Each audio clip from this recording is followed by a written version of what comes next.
മാലിന്യം തള്ളുന്നത് മൂലം ദുരിതത്തിലായിരിക്കുകയാണ് കൊല്ലം പെരിനാട് പാറപ്പുറം മേഖലയിലെ ജനങ്ങൾ. ഇരുട്ടിന്റെ മറവിൽ കക്കൂസ് മാലിന്യം അടക്കമുള്ളവയാണ് പ്രദേശത്ത് തള്ളുന്നത്.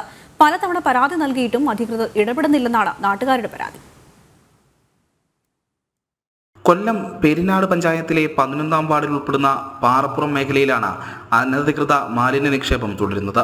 വൈദ്യശാല ജംഗ്ഷൻ പാറപ്പുറം പഞ്ചായത്ത് റോഡിന്റെ ഇരുവശങ്ങളിലുമായിട്ടുള്ള ഒഴിഞ്ഞുകിടക്കുന്ന പറമ്പുകളിലാണ് കക്കൂസ് മാലിന്യങ്ങൾ ഉൾപ്പെടെ തള്ളുന്നത്. നിരവധി തവണ പഞ്ചായത്തിൽ പരാതി കൊടുത്തിട്ടും മാലിന്യ നിക്ഷേപം തടയാൻ നടപടികളൊന്നും ഉണ്ടായില്ല. ആകെ ചെയ്തത് ഇവിടെ മാലിന്യം നിക്ഷേപിക്കരുത് എന്നുള്ളൊരു ബോർഡ് സ്ഥാപിച്ചത് മാത്രമാണ്. ഇതും സാമൂഹ്യ വിരുദ്ധർ നശിപ്പിച്ചു. മാലിന്യങ്ങൾ കുന്നുകൂടുമ്പോൾ മണ്ണുമാന്തി യന്ത്രം ഉപയോഗിച്ച് കുഴിച്ചുമൂടുന്നത് മാത്രമാണ് അധികൃതരുടെ ഭാഗത്ത് നിന്നുള്ള ഇടപെടൽ. അന്ന് തൊട്ട് എല്ലാ വർഷവും ഇവിടെ വേസ്റ്റ് ആൾക്കാർ ഇടുന്നു കുഴിച്ചു മൂടുന്നു. പഞ്ചായത്ത് 2019 ഞാൻ പരാതി കൊടുത്തതാണ്. ഹെൽത്ത് ഇൻസ്പെക്ടറിനും പരാതി കൊടുത്തിട്ടുണ്ടായിരുന്നു. അവർ പരാതി കൊടുക്കുമ്പോൾ വരുന്നു JCB കൊണ്ടുവരുന്നു കുഴിച്ചു മൂടുന്നത്. ഇതിന് പ്രതിവിധിയായിട്ട് പെർമനൻ്റ് ആയിട്ടൊരു സൊല്യൂഷൻ ഇതുവരെ കണ്ടെത്താൻ അവർക്ക് കഴിഞ്ഞിട്ടില്ല.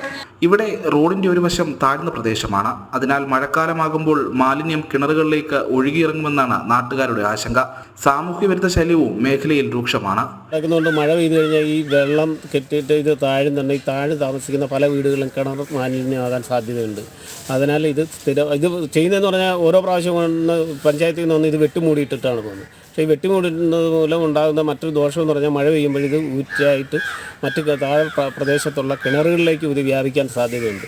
അതുകൊണ്ട് അത്തരത്തിലല്ല, ഇത് സ്ഥിരമായി നിർത്താൻ വേണ്ടിയിട്ട്, ഇത്തരത്തിൽ മാലിന്യം വലിച്ചെറിയാതിരിക്കാൻ വേണ്ടിയിട്ട് എന്തെങ്കിലും നടപടി പഞ്ചായത്തിൻ്റെ ഭാഗത്തുനിന്ന് ഉണ്ടായിരിക്കുന്നു.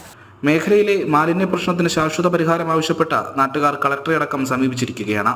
ജനം, കൊല്ലം.